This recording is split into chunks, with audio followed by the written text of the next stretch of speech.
kesempatan ini saya akan melakukan praktek teori konseling Gestalt dengan teknik kursi kosong dari mata kuliah teori dan praktek konseling yang diampu oleh Profesor Dr. Ketut Garisana Empirikos. Selanjutnya saya akan langsung mulai.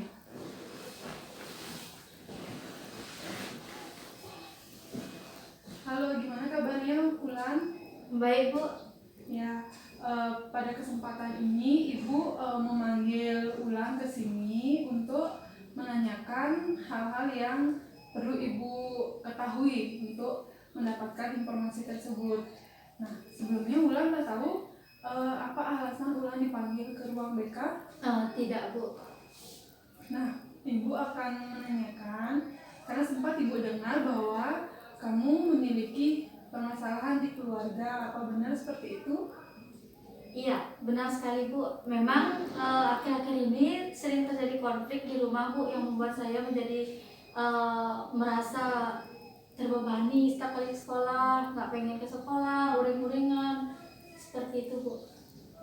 Kalau Ibu boleh tahu, apa yang menyebabkan kamu menjadi uring-uringan? Apa sih sebenarnya inti masalah dari yang kamu alami hari sekarang ini di keluarga? Namun Ibu jamin kerahasiaan ini pasti Ibu jaga gitu. Ibu tidak akan beritahu siapapun karena ini juga terkait dengan asas BK kerahasiaan. Baik, bisa Ulan ceritakan? Sebenarnya permasalahan ini sudah jauh-jauh hari, Bu, ya, sudah terjadi sekian lama. Cuman karena selama ini saya belum berani mengambil sikap, belum tahu harus melakukan apa. Sebenarnya intinya seperti ini, Bu. Saya sebenarnya karena merasa juga bisa apa ya, saya tuh punya wewenang untuk, bukan wewenang sih, Bu, ya, punya keinginan untuk menyampaikan pendapat saya pada orang tua, tetapi pada kenyataannya itu tidak bisa saya dapatkan. Ya, jadi selama ini mereka lah yang menentukan, yang mengatur saya harus seperti apa, saya harus kemana, harus kayak gimana. Nah, semua diatur sedemikian rupa oleh orang tua saya. Sedangkan saya sendiri pengen, di satu sisi saya mengambil keputusan itu memang karena keinginan saya sendiri, Bu. Bukan karena paksaan, bukan karena arahan dari orang tua saya. Oke lah, kalau misalnya saya ingin meminta pendapat dan lain sebagainya, mereka mengarahkan, itu tidak masalah. Tapi kembali lagi kan, Bu, keputusan ada di saya, seperti itu. Saya pengen mereka itu setidaknya memberikanlah saya kebebasan untuk menentukan jalan saya sendiri. Ya, misalnya contohnya saja, banyak sih, Bu, hal kecil, Bu, ya, hal kecil. Misalnya saya contohkan simpel aja, les kan, privat misalnya. Saya ingin privat barengan dengan teman-teman. Ya, di samping juga biar ada teman ngobrol, teman diskusi. Nah, juga kan tempat saya bimbel itu dekat, Bu, dekat dengan rumah. Ya. Kemudian juga di pengajar itu juga saya tahu kan siapa gitu, Bu. Jadinya saya sebenarnya pengen bimbel di sana. Cuman orang tua saya mengarahkan ke bimbel yang lain dan saya harus ke sana, seperti itu. Coba Ibu bayangin ketika saya misalnya bimbel di suatu tempat. Di sana tuh saya tidak kenal siapa-siapa, saya tidak punya teman satupun yang saya kenal. Oke lah, bisa saya beradaptasi di sana, perkenalan dan lain sebagainya, mendapatkan teman baru dan lain sebagainya. Tetapi untuk waktu sekian lama itu nggak bisa loh, Bu. Itu jadinya saya merasa gimana ya, kebebasan saya untuk menentukan pilihan itu sudah tidak ada, Bu. Itu hal simpel. Lain lagi misalnya urusan di sekolah dan lain sebagainya. Itu banyak sekali, Bu, yang saya ingin ambil keputusan sendiri, tapi tidak diberikan kebebasan untuk mengambil keputusan.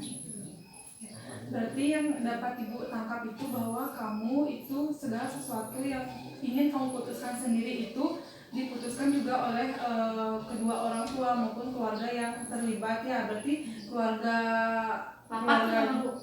keluarganya Ulan itu terus bukan kecampur, maksudnya ikut mensupport, tapi dalam hal seperti ini membantu mengambil keputusan, padahal Ulan sendiri inginnya mengambil keputusan itu atas dasar keinginan Ulan sendiri, begitu? Ya, bukan mensupport sih tepatnya, ya, tetapi memaksakan kehendak, seperti memaksakan kehendak. Jadi tidak ada celah untuk saya menyampaikan pendapat saya, menyampaikan pilihan saya, menyampaikan pemikiran saya, itu tidak ada. Jadi mereka tetap harus pokoknya ke sana, harus ke sana, ke sini harus ke sini, seperti itu. Nah, terkait tadi masalah les yang Wulan sampaikan, apakah Wulan tahu apa alasan orang tua Wulan itu menyuruh Wulan les di tempat yang mereka tentukan selain yang Wulan pilih? Apakah Wulan sudah pernah menanyakan? Sudah. Apa Alasannya itu karena tempat bimbel saya itu terkenal, Bu. Artinya udah punya nama tempat bimbelnya. Sedangkan tempat bimbel yang saya mau itu ya oke lah, itu tempat bimbel yang privat pribadi gitu, Bu, ya. Tapi saya tahu pengajarnya siapa, seperti apa ibu yang ngajar di sana, itu saya tahu. Ya, tapi sekarang berarti Wulan sudah les di tempat yang ditentukan oleh orang tuanya ya. Nah, kemudian Ibu ingin bertanya, apakah kamu sudah berlangsung lama seperti ini? Mungkin bisa diceritakan dari jenjang SMP atau SMA, maksudnya orang tuanya mulai ikut menentukan dalam pemilihan keputusan itu. Dari awal saya ingat saya Bu ya, dari awal saya menentukan segala pilihan, pengen sesuatu dan lain sebagainya, itu memang ditentukan. Dan mungkin memang karena saya waktu itu hanya mau saja, nurut saja, jadi saya kemanapun diarahkan saya ikutin ke sana tanpa punya pertimbangan seperti saat ini. Baik, karena masalahnya mungkin lebih ke perasaan ya, kayak mungkin perasaannya Wulan ke orang tua agak kecewa, sehingga pada kesempatan ini untuk menetralisir perasaan itu atau untuk mengurangi rasa kecewa, rasa kesal, benci dan apapun itu, Ibu akan memberikan kamu suatu teknik yang kamu praktekkan itu dengan kursi kosong. Jadi anggap ini kursi kosong. Jadi anggap di sini ada orang tua, terutama ayah ya, yang bisa kamu berbicara dengan kursi ini. Anggap saja di sini ada ayah kamu, sehingga kamu dapat menumpahkan rasa kesal dan kecewa kamu terhadap ayah kamu selama ini yang mungkin terlalu ikut ambil alih dalam pemilihan keputusan yang kamu inginkan ya. Bisa kamu pahami Wulan? Bisa. Ibu persilakan ya agar kamu dapat berbicara dengan anggap saja ini bayangan ada orang tua kamu sini ya, ayah kamu persilakan. Pak, dari kecil seingat saya segala sesuatu keputusan itu Bapak yang menentukan. Oke, kalau dulu saya belum punya pilihan, belum tahu harus mengarahkan diri kemana. Tapi sekarang coba lihat sekarang, saya sudah mulai besar, saya sudah punya pilihan untuk diri saya sendiri. Kenapa tidak diberikan kebebasan sedikit saja untuk menentukan pilihan saya itu? Saya bertanggung jawab kok Pak, saya berani bertanggung jawab atas semua pilihan saya, dan saya siap atas semua konsekuensinya. Tapi kenapa saya nggak diberi kesempatan sekali saja untuk menentukan pilihan saya?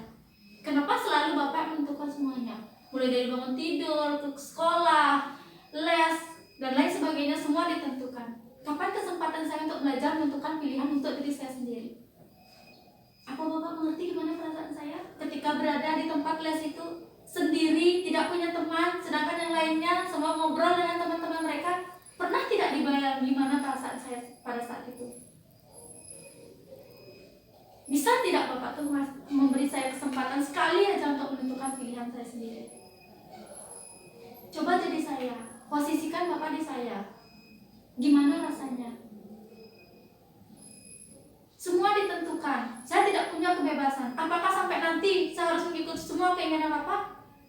Apakah sampai nanti segala sesuatu tentang hidup saya Bapak tentukan? Tolong beri saya kesempatan sekali saja untuk menentukan pilihan saya, apapun itu. Dan saya siap bertanggung jawab atas pilihan saya sendiri. Apapun yang terjadi, saya sudah siap untuk menanggungnya. Yang penting sekarang Bapak siap untuk mensupport, itu saja. Saya nggak mau lebih, cuma itu saja.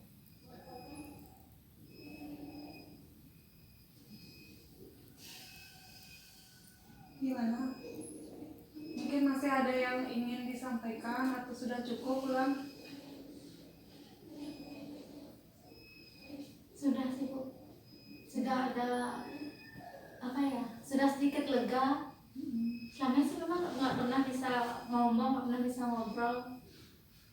dengan mereka, sama dengan bapak ibu nggak pernah. Gimana sekarang perasaannya sudah mulai terasa lebih ringan, lebih lega? Sudah Bu. Ya semoga dengan teknik yang ibu bisa bantu melalui teknik kursi kosong ini, sehingga Wulan bisa lebih merasa ringan pikiran dan perasaannya, dan juga semoga setelah ini Wulan bisa memiliki komunikasi yang lebih baik lagi dengan kedua orang tua, terutama ayah, sehingga tidak lagi ada ikut campur orang tua dalam pengambilan keputusan, namun mungkin dengan memberi rambu-rambu ataupun nasihat-nasihat itu orang tua kan wajar memberitahu. Cuman sekarang kan kalau untuk keputusan itu lebih kepada keinginannya Wulan, bagaimana Wulan nanti akan merencanakan masa depannya Wulan ke depan. Mungkin bisa nanti setelah ini kamu komunikasikan di rumah lebih baik lagi ya. Iya. Ada lagi hal yang ingin Wulan sampaikan? Tidak sih Bu. Mungkin sebelum saya bertemu dengan ibu di sini, saya merasa masih berat untuk menyampaikan itu. Saya tidak tahu harus seperti apa. Tapi setelah saya bertemu ibu, setelah dilakukan teknik ini, saya jadinya saya tahu setelah ini saya harus menyampaikannya dengan cara seperti apa. Karena emosi saya sendiri juga sudah keluar. Ya, biar nanti juga saya bisa ngomonglah dengan orang tua saya seperti itu. Ya, semoga dengan teknik tadi, melakukan konseling tadi, dapat menurunkan emosi, ego yang selama ini mungkin terlalu menggebu-gebu sehingga tidak bertemu dengan titik gininya solusi dari masalah tersebut ya. Semoga dengan ini sampai rumah kamu bisa berkomunikasi lebih baik lagi, mungkin cari waktu santai ketika orang tua santai biar enak, lebih nyambung, lebih santai juga ngobrolnya ya. Iya Bu. Baik, berarti tidak ada lagi pertanyaan atau tidak yang ingin Wulan sampaikan pada kesempatan ini? Kalau tidak, Ibu cukupkan dulu sampai di sini ya, agar tidak juga terlalu panjang, nanti agar terfokus juga di masalah ini dulu, sehingga Wulan nanti juga merasa lebih plong lagi perasaannya. Nanti Ibu akan lihat perkembangan ke depan, atau mungkin kalau Wulan ada masalah, ada hal-hal lagi yang mengganjal tentang keluarga atau tentang yang lainnya, Wulan boleh datang ke ruang BK ya, mungkin cari ibu atau guru BK yang lain juga boleh. Ya, bisa dipahami? Iya Bu. Terima kasih atas bantuannya Bu. Ya. Demikian praktek dari teori konseling Gestalt dengan teknik kursi kosong yang dapat saya sampaikan. Akhir kata, Om Santi Santi Santi Om.